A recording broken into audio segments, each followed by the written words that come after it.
नमस्कार।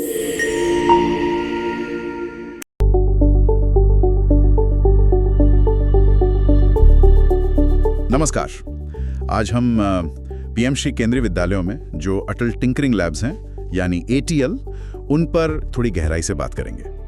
तो कोशिश रहेगी कि हम समझें कि ये ATL आखिर हैं क्या, पीएम श्री स्कूलों के लिए इनकी अहमियत क्या है और हाँ, छात्रों पर असर क्या पड़ रहा है इनका। और देखिए, सबसे दिलचस्प बात शायद ये है कि इनका मकसद सिर्फ किताबी ज्ञान या साइंस एक्सपेरिमेंट्स नहीं है। ये छात्रों में जिज्ञासा, क्रिएटिविटी, प्रॉब्लम सॉल्विंग, ये सब जगाने की कोशिश है। मतलब उन्हें सोचने वाला, कुछ बनाने वाला, समाधान खोजने वाला बनाना है।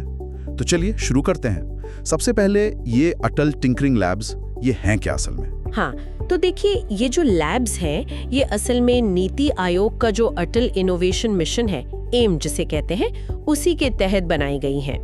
इनका जो मुख्य लक्ष्य है वो है स्कूल लेवल पर ही एक इनोवेशन का, एक नई सोच का कल्चर बनाना, ताकि हमारे जो युवा हैं वो 21वीं सदी की चुनौतियों के लिए मतलब तैयार हो सकें।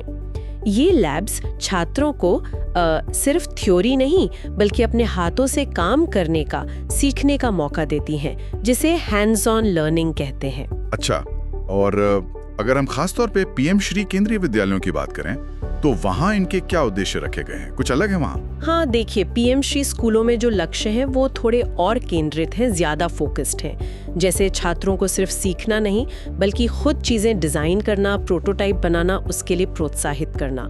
फिर जो नई टेक्नोलॉजी आ रही हैं, AI है, IoT, 3D प्रिंटिंग, रोबोटिक्स, उनसे बच्चों को रूबरू कराना। और सिर्फ टेक्नोलॉजी नहीं बल्कि डिजाइन थिंकिंग का इस्तेमाल करके असली दुनिया की जो समस्याएं हैं उन्हें हल करना सिखाना।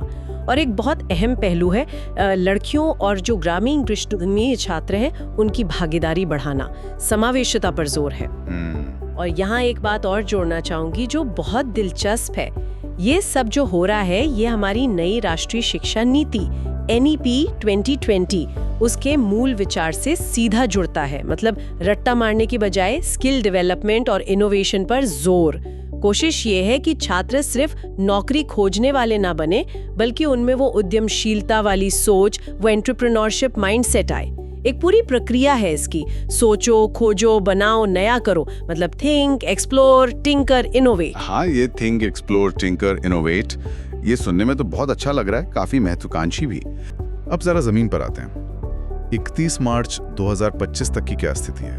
आंकड़े क्या कहते हैं? हाँ, आंकड़े बताते हैं कि देश भर के केंद्रीय विद्यालयों KVs में कुल 426 ATL अभी काम कर रही हैं। 426, ओके। इनमें से 342 तो पहले से थीं, नीति आयोग या दूसरी संस्थाओं से फंडेड, और 84 ये नई ATL हैं जो खास तौर पे 2024-25 में पीएम श्री योजना के तहत बनी है। पीएम श्री स्कूल्स में? जी, पीएम श्री KVs में। और इन नई लैब्स के लिए पीएम श्री योजना से इंस्ट्रक्टर भी रखे जा रहे हैं। जाहिर है इन्हें चलाने के लिए टीचर्स की ट्रेनिंग भी जरूरी होगी। बहुत जरूरी, और वो हुई भी है। 1410 TGT और PGT teachers. TGT work experience वाले और PGT कंप्यूटर साइंस वाले। जी, उन्हीं को। उन्हें अलग अलग IITs ने खास ट्रेनिंग दी है। हाँ, इसमें coding, robotics, AI, IoT, 3D printing, maker culture, ये सब शामिल था, ताकि टीचर बच्चों को सही दिशा दे सके। उन्हें सिर्फ पढ़ाना नहीं बल्कि गाइड करना है। बिल्कुल, उनके आइडिया को असलियत में बदलने में मदद करना। और ये जो 84 नई लैब्स पीएम श्री KVs में बनी हैं, क्या उनमें कुछ खास है पुरानी वाली से अलग? हाँ, ये पूरी तरह से एम के जो लेटेस्ट गाइडलाइंस हैं उनके हिसाब से डिजाइन की गई हैं। कह सकते हैं कि लगभग आधे स्कूलों में ये सुविधा पहुंच चुकी है और बाकी स्कूलों में इसे पहुंचाने का काम चल रहा है। ठीक है, तो इन लैब्स में होता क्या है? छात्रों को क्या मिलता है करने को? किस तरह के उपकरण होते हैं? इनमें काफी तरह के और काफी आधुनिक उपकरण होते हैं। जैसे 3D प्रिंटर्स हैं। छात्र कंप्यूटर पर कुछ डिजाइन करते हैं और फिर उसे प्रिंट करके हाथ में देख सकते हैं, बना सकते हैं। फिर माइक्रो कंट्रोलर बोर्ड्स होते हैं, जैसे आर्डुइनो और रास्पबेरी पाई। ये छोटे कंप्यूटर जैसे होते हैं।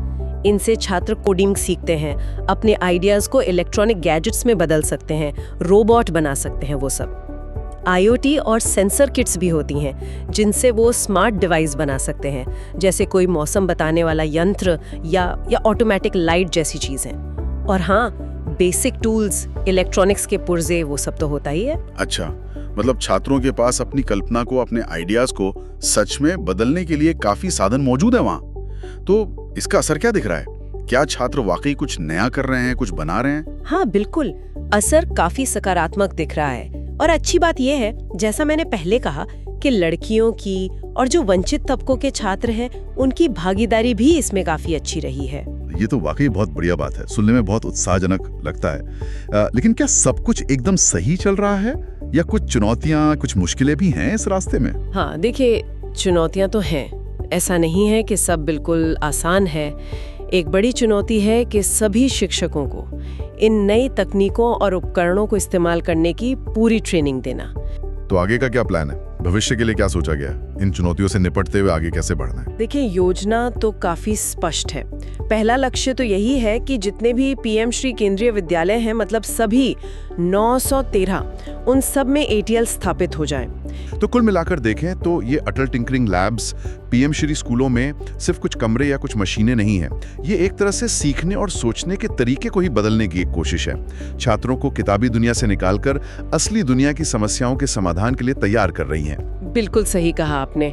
Tinkering leads to innovation, and innovation brings out invention. We are the future innovators and